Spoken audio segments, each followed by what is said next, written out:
Russian forces continue to deploy waves of infantry in their daily assaults on Ukrainian cities and villages.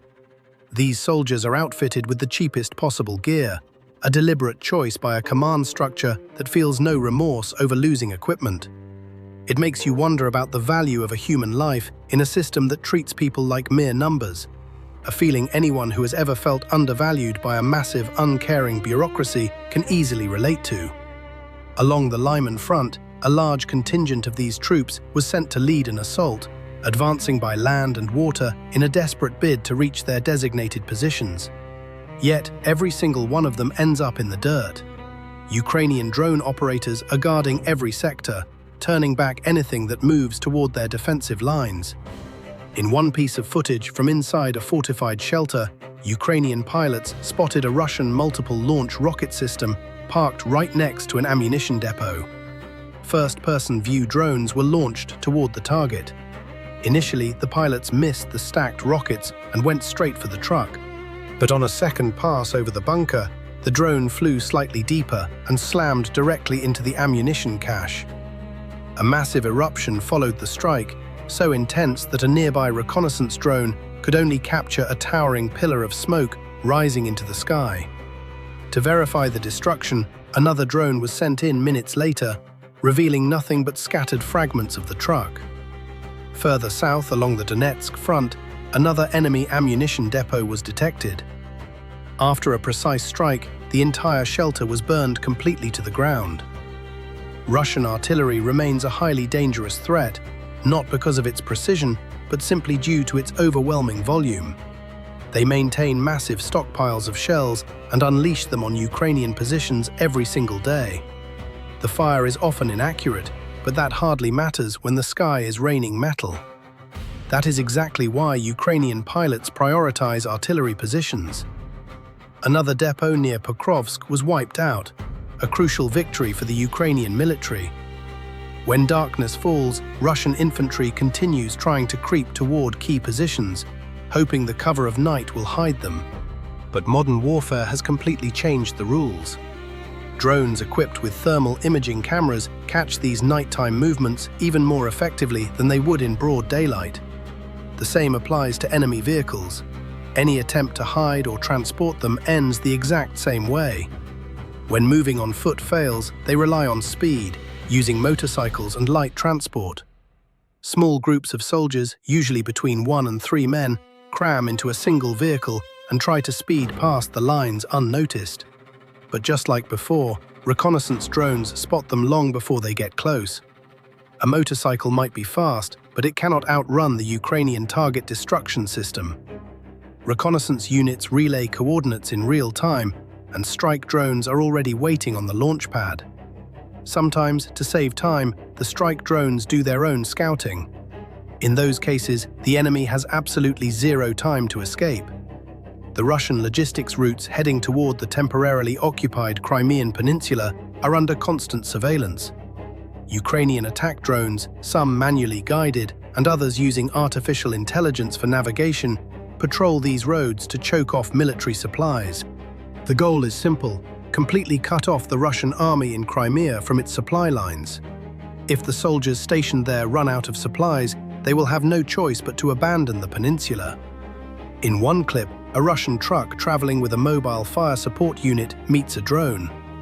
To be honest, the air defense response was pathetic. The gunner fired a few shots into the sky, then simply abandoned his post and ran away while the drone was still 500 meters above the ground. By fleeing, he guaranteed the supplies would never reach their critically important destination. It is hard not to feel a sense of injustice when you see someone abandon their duty so easily. How would you handle the pressure if you knew a silent, unblinking eye was watching your every move? For several months, Ukrainian forces have been conducting operations to systematically dismantle military targets across Crimea. Unmanned aerial vehicles are taking out radar stations, air defense systems, oil depots, and other facilities. This is all possible because of their low cost. These drones are incredibly cheap compared to traditional missiles. Even though they carry a smaller explosive payload, they inflict significant damage. Rebuilding a critical facility takes well over a year, and at the current pace of Ukrainian strikes, Russian repair crews will never catch up. Take a specific thermal power plant, for instance. It came under attack recently, and without fuel or the ability to import spare parts for repairs, the plant will not be generating power anytime soon.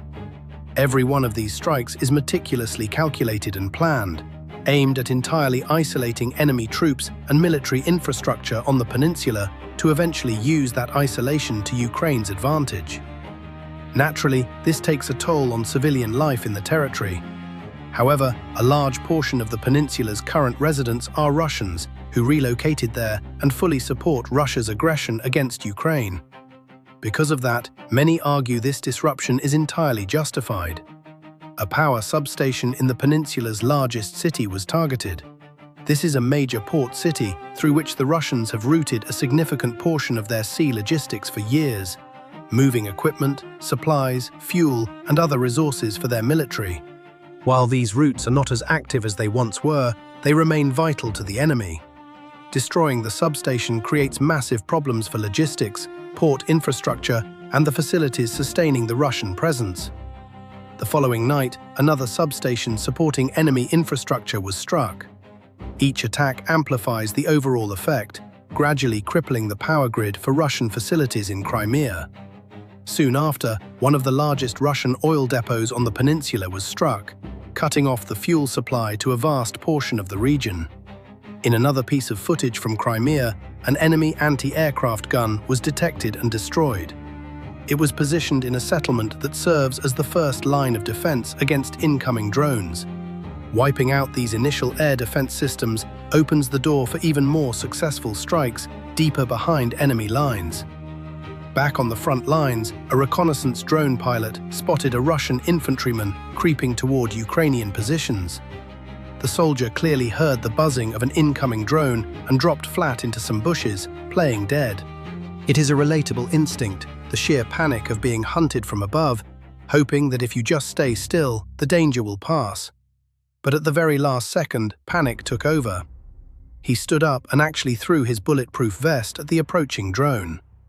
Why a soldier would strip off his only protection in that moment is a mystery, though it would not have saved him anyway. Another soldier nearby was spotted by the same unit, trying to sprint toward a shelter in a nearby strip of forest.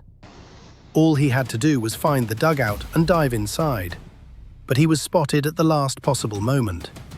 Disoriented and unsure of where the entrance was, he became easy prey. In another sector, a damaged tank sat immobilized after a failed assault. A second tank arrived to assist in evacuating the first one. However, Ukrainian intelligence was already watching. Everything that followed happened in a matter of minutes. The pilots unleashed a swarm of drones on the rescue vehicle. Even though this armored beast had been upgraded with a wide range of anti-drone defenses, the attack drone still managed to find its weak spots and disable it.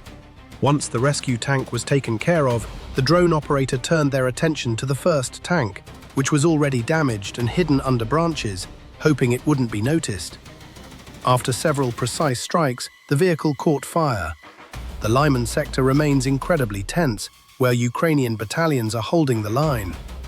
In recent weeks, Russian forces have ramped up their assault operations, using dense vegetation as cover to probe for vulnerabilities in the Ukrainian defenses. But constant combat readiness and coordinated efforts shut down every advance. Any attempt to attack or break through ends up as just another set of Russian casualty statistics at the hands of Ukrainian first-person view operators. Ukraine is holding the line. It is a resilience built on the backs of drones, the operators who fly them, and the people who support them. For years, every single day, there has been an answer to every strike. In recent months, the initiative has been slowly but steadily shifting into Ukrainian hands. The sky is increasingly theirs, the enemy's rear is within reach, and victory is no longer just an abstract word. It is a tangible feeling in the air. When you watch these operators turn the tide with sheer ingenuity, it makes you think about the future of warfare and the resilience of the human spirit. Do you think technology is the ultimate equalizer in modern combat? Or does it all still come down to the courage of the person pulling the trigger?